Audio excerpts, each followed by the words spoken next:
Au sommaire de cette édition en religion, le rassemblement historique ecclésiastique majeur de l'Église de Côte d'Ivoire qui se tiendra au stade Félix Houphouët-Boigny le 27 décembre 2014 approche à grands pas et toutes les églises se mobilisent les unes après les autres. Suivons plus de détails dans cette édition. Actualité internationale, tragique collision entre un bus et un camion à Gardia, 11 morts et 16 blessés, la majorité des victimes est de nationalité nigérienne. Manifestation Burkina Faso pour Norbert Zongo 16 ans après sa mort. Pétrole, la chute des cours n'est pas justifiée selon l'OPEP. Au Kenya, les Jeux Olympiques Maasai pour sauver les lions. Madame et monsieur, bienvenue à cette édition d'information. Merci de rester connecté avec Blessing Channel. Nous l'ouvrons par la religion.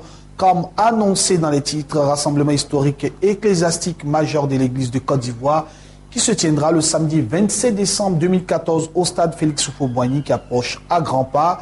À cet effet, toutes les églises se mobilisent les unes après les autres. Suivons à présent les détails de cette mobilisation. Inédit, et certains pourraient le dire, du jamais vu. La mobilisation du peuple de Dieu donne des frissons autour du 27 décembre 2014 où tous les chrétiens de Côte d'Ivoire se retrouveront, toutes tendances confondues, à partir de 8h au stade Félix Houphouët-Boigny en vue de mettre fin aux œuvres de la sorcellerie et du mysticisme en Côte d'Ivoire. Les églises, les unes après les autres, se préparent massivement pour démontrer le 27 décembre leur majorité en Côte d'Ivoire. D'Abobo à Yopougon en passant par Cocody, la ferveur du 27 décembre 2014 gagne du terrain. Suivez avec nous. Le prophète Obiri a promis une mobilisation record de la commune d'Abobo avec 3 quarts. Le révérend Samuel Adé et l'église Rehoboth, dont le groupe musical sera le groupe principal d'animation du programme du 27 décembre 2014, ont donné leur bénédiction au programme du 27. Chez le bishop Kouma Odette, nous avons assisté à une ferveur d'une grande dimension. À la mission évangélique pour tous, dirigée par le prophète voyant Diop Mamadou, c'est un peuple plus que jamais déterminé qui a répondu au défi du général Makosso Kamhi pour le 27 décembre à partir de 8h. Ce sont plus de 2000 chrétiens qu'ils convoieront pour mettre fin au règne du diable. Le général Makosso Kamhi a tenu le même langage dans toutes les églises, expliquant que le 27 décembre 2014, tous devront mettre fin au règne du diable. 27 décembre 2014 se tiendra le plus grand rassemblement chrétien de l'histoire du pays. Tous, soyons prêts pour ce grand jour de combat au stade Félix Houphouët-Boigny. Parlons à présent de distinction au Bénin avec la cérémonie de remise des Oscars qui a pour objectif de primer les personnes qui se sont distinguées dans des domaines spécifiques, à savoir la santé, l'agriculture et le développement. Une cérémonie qui a été organisée et rehaussée par la présence du ministre de la Culture du Bénin, M. Jean-Michel Abimbola. Reportage signé Béni TV Bénin. Née en 2005, la cérémonie des Oscars a pour objectif d'encourager, de reconnaître, de susciter et de vendre les talents béninois. À cette cérémonie, l'occasion a été choisie pour primer les meilleurs dans les domaines de la santé, de l'agriculture et du développement. La présente manifestation vient ainsi témoigner de l'importance des acteurs culturels et de la chose culturelle. Je voudrais adresser mes vives et sincères félicitations aux heureux du jour qui ont su tirer leur épingle du jeu à l'issue des différentes phases de sélection. Grand chercheur dans le domaine de la pharmacopée, le docteur Chidimeyao Raphaël fait désormais partie de ces hommes et de ces femmes reconnus pour leurs actions dans le développement et le rayonnement de notre pays, le Bénin. À cette cérémonie solennelle, il a reçu le prix du mérite des grands Oscars du développement. Raphaël Yaoutilmem, médecin chercheur en naturothérapie, innovateur et promoteur du produit Vitairon, ce seul produit africain qui peut guérir du cancer, de l'anémie et qui peut aider les séropositifs, les drépanocytaires. Ça fait ma joie que parmi des millions de phytothérapeutes africains, je suis parmi ceux-là qui va prendre le flambeau du développement du Bénin pendant 2 ans. L'heureux élu reçoit les félicitations des amis, collègues et invités venus honorer de leur présence la cérémonie. Raphaël Tidré, c'est quelqu'un qui fait la fierté non seulement du Bénin, mais la fierté de l'Afrique de l'Ouest tout entière. parce que ces initiatives et ces produits sont des produits qui aujourd'hui ont fait la preuve d'efficacité. Ça voudra dire que c'est une valeur sûre en valeur de médecine traditionnelle ouest-africaine et ça fait la fierté de toute l'Afrique entière. C'est une très belle soirée.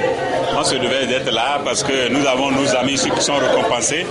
Vous savez que notre frère qui est à ma gauche ici, que vous connaissez très bien, le docteur, fait beaucoup d'efforts depuis plusieurs années. D'ailleurs, ces efforts sont reconnus en dehors du Bénin. Ces efforts sont reconnus en dehors du Bénin. Actuellement, son produit est reconnu au Ghana et homologué dans les soins de santé au Ghana. Donc au Bénin, au Ghana, un peu partout, ces produits sont connus. Donc je crois qu'on doit l'encourager. Le docteur Chidimé ne compte pas s'arrêter en aussi bon chemin.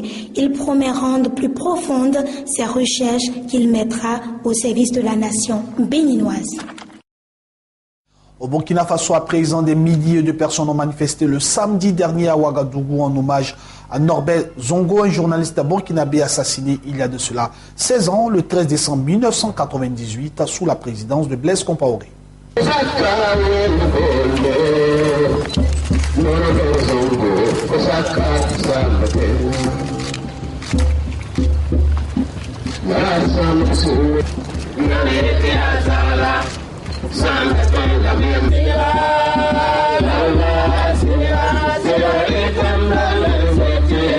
C'est une attente, bien sûr, puisque les commanditaires sont connus, les assassins sont connus.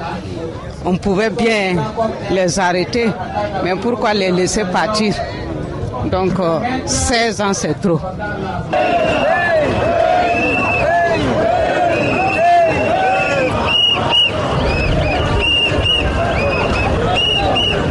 Nous avons préféré être sur place pour entendre ce que le peuple veut.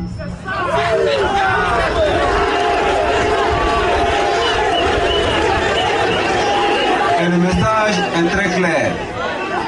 Le message est très clair, le peuple veut la justice. Alors je puis vous rassurer que la justice sera rendue au camarade Norbert Zongo.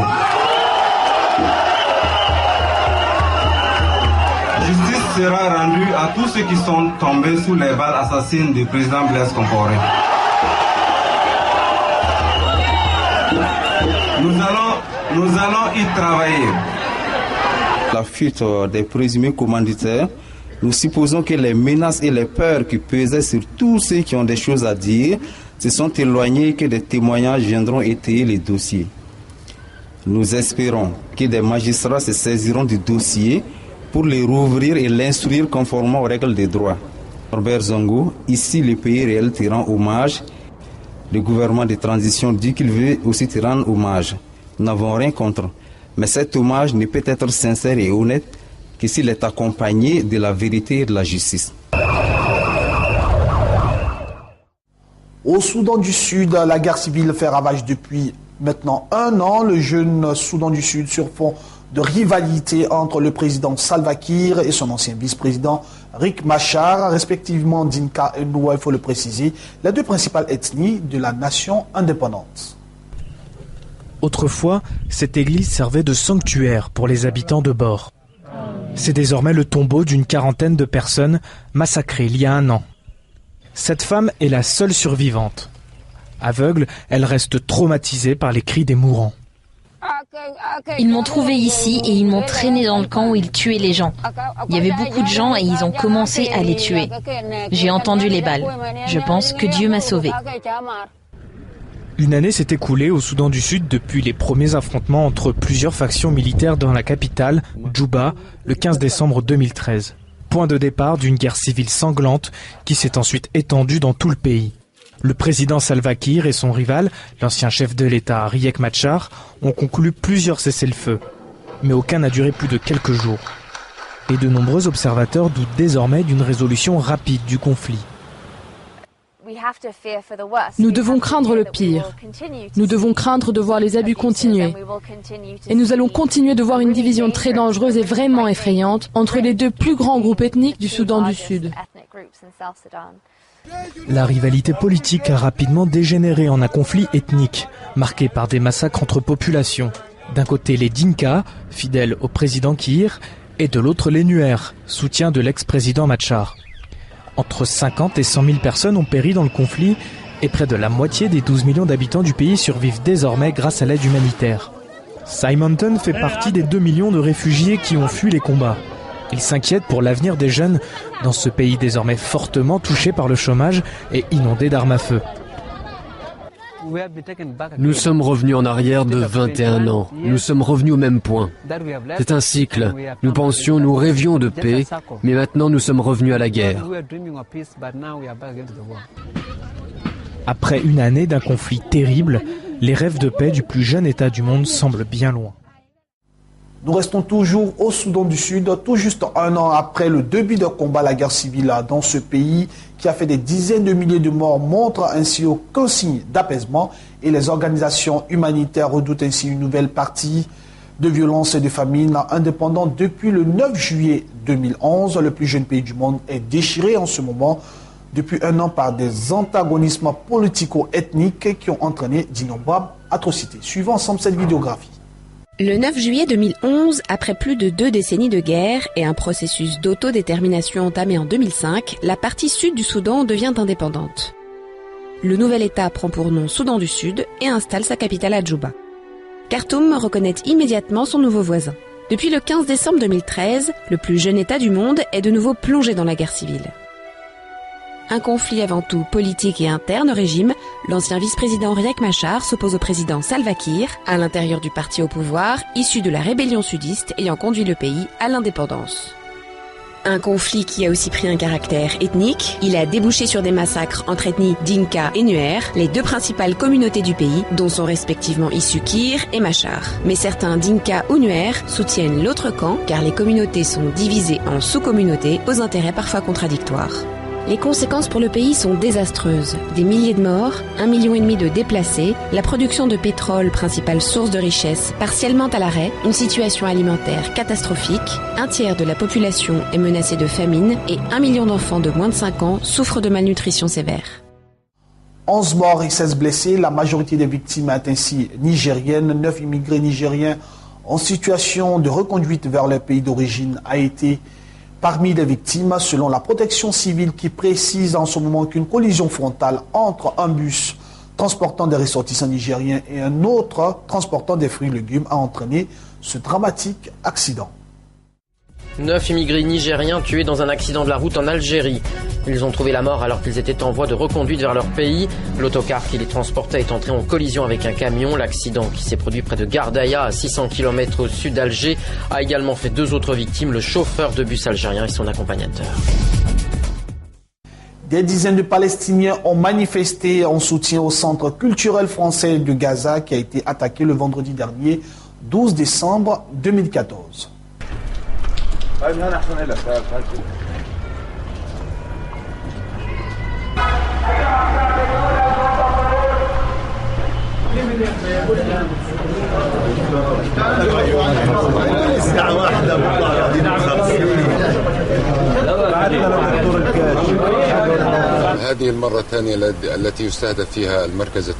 C'est la 2e fois qu'ils s'attaquent au centre culturel français avec une bombe improvisée. La première fois, on a demandé une enquête. Mais ils n'ont jamais annoncé les résultats de cette enquête. Ils n'ont pas annoncé quelles mesures de sécurité avaient été prises et qui était derrière l'attentat. Je pense que cette affaire montre le chaos de la sécurité dans la bande de Gaza. Ça ne doit pas être accepté ni toléré.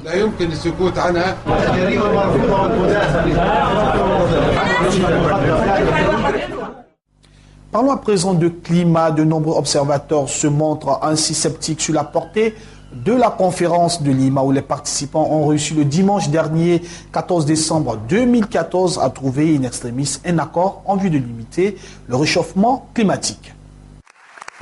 Si nous n'avions pas pu obtenir ici à Lima l'accord qui a été conclu, les choses auront été encore plus difficiles. Bien sûr, il reste du travail à faire, mais Lima fournit une bonne base de travail.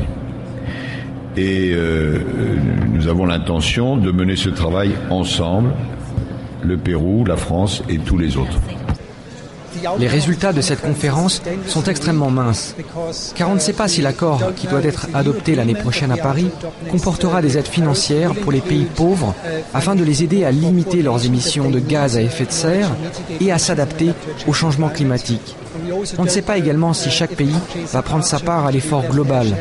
Lima aurait dû nous donner des certitudes. Nous ne les avons pas. Nous ne serons peut-être pas capables de mesurer quelles émissions il faudra réduire, en particulier dans chaque pays. Nous ne savons pas si nous allons atteindre nos objectifs en termes de température.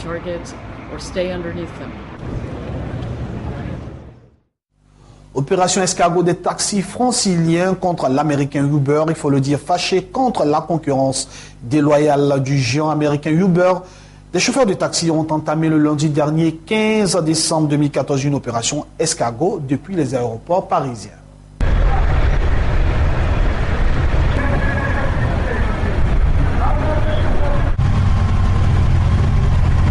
Aujourd'hui, ce n'est pas une journée de blocage, c'est pas vrai. C'est une journée de sensibilisation de la société française sur les changements annoncés et prévus par ce gouvernement. Et sur l'incompétence, la décision de justice était prise par le tribunal de commerce. Moi, clairement, j'ai une licence, un crédit sur une licence. J'ai 3 000 € rien qu'en crédit par mois. Voilà, juste en crédit. Hein. Donc après, il faut faire des recettes, il faut que je mange, que je paye le gasoil, les différentes taxes. Imaginez 40% en moins. Ça veut dire qu'aujourd'hui, j'ai 1 000 € dans ma poche, 40%, je vais vivre avec 400 €. Je suis comme tout le monde, j'ai une maison, j'ai mon petit appart à payer, j'ai 2 petites filles. Je fais quoi ?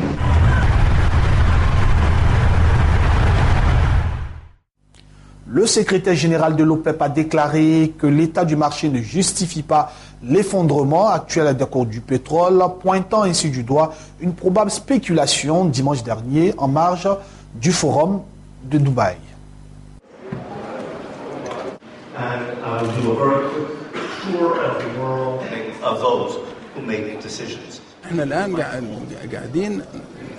Nous essayons maintenant de comprendre quelles sont les raisons principales qui ont amené cette chute dramatique du prix du pétrole. Quand on considère l'offre, la demande et les ressources, on voit qu'il y a une augmentation de la production.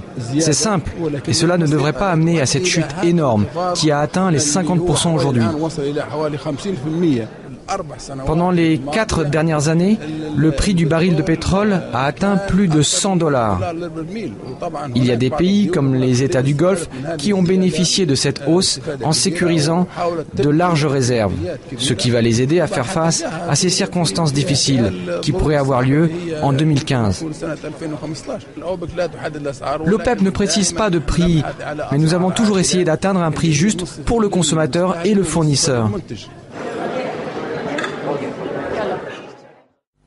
Violence policière, grande manifestation à Washington. Des milliers de personnes ont manifesté le samedi dernier à Washington, ville emblématique pour avoir déjà accueilli plusieurs grandes marches pour les droits civiques par le passé, il faut le souligner, afin de réclamer justice après la mort de plusieurs Noirs tués par des policiers blancs. Parmi les manifestants se trouvaient ainsi les familles de Michael Brown et Eric Garner.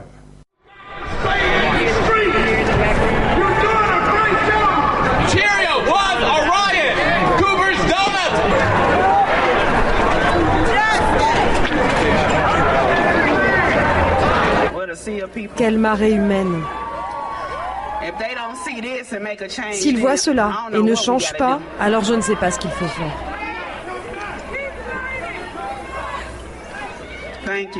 Merci de votre aide.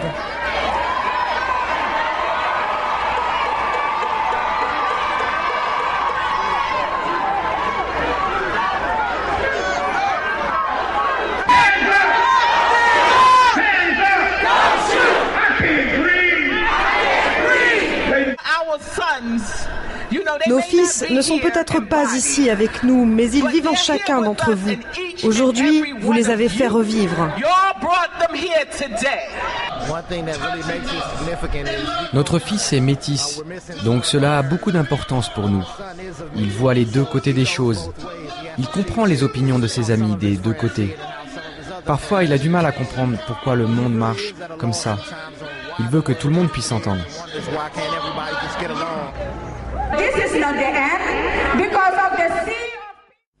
En Australie, un homme armé retient un nombre indéterminé d'otages dans un café de Sydney depuis le lundi 15 décembre 2014. Le preneur d'otages a réclamé ainsi un drapeau de l'organisation de l'État islamique et a aussi affirmé que 4 bombes avaient été posées en divers endroits selon la télé Channel 10.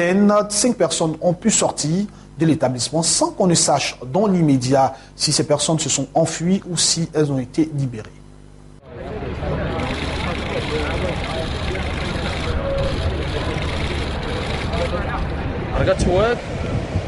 Je suis arrivé au travail. 5 ou 10 minutes après mon arrivée, j'ai vu des personnes les yeux rivés sur les écrans de télé du bureau. Et c'est à ce moment-là que j'ai compris que quelque chose se passait en bas. Nous avons jeté un coup d'œil par la fenêtre et nous sommes restés sur place pour regarder.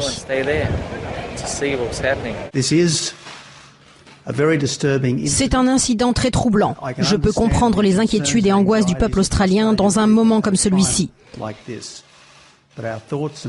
Mais nos pensées et prières doivent avant tout aller aux personnes touchées par cet événement.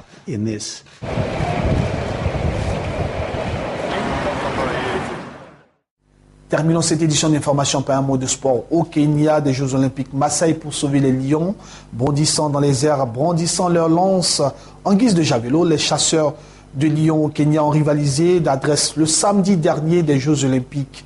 Maasai, organisé pour sauver les fauves menacés d'extinction et parrainé par le champion olympique du 800 mètres, David Rudisha.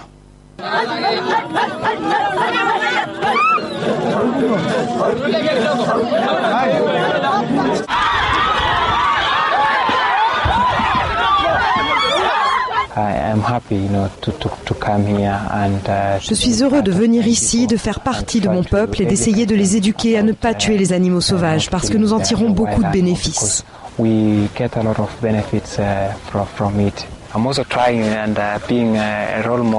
J'essaye aussi d'être un modèle pour eux parce que le sport peut changer la vie. On peut passer d'une simple personne à être quelqu'un. Le sport m'a vraiment emmené loin. Je suis allé partout dans le monde et c'est seulement grâce à la course.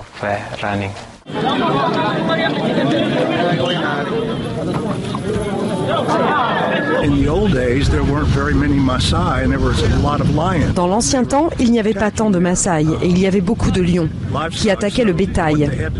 Donc ils ont dû réaliser que cet équilibre avait changé tellement dans l'autre direction. Dans le monde moderne, ça n'a plus de sens.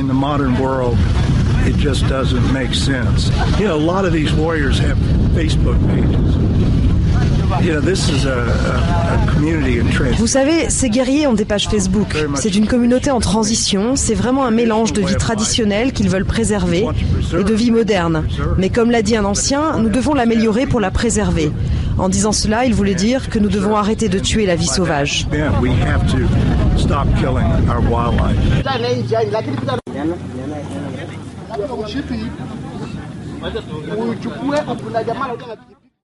Madame et monsieur, c'est ici s'achève cette édition d'information. J'ai été très heureux d'être en votre compagnie. Bonne suite de programme sur le Blessing Channel. Que Dieu vous bénisse.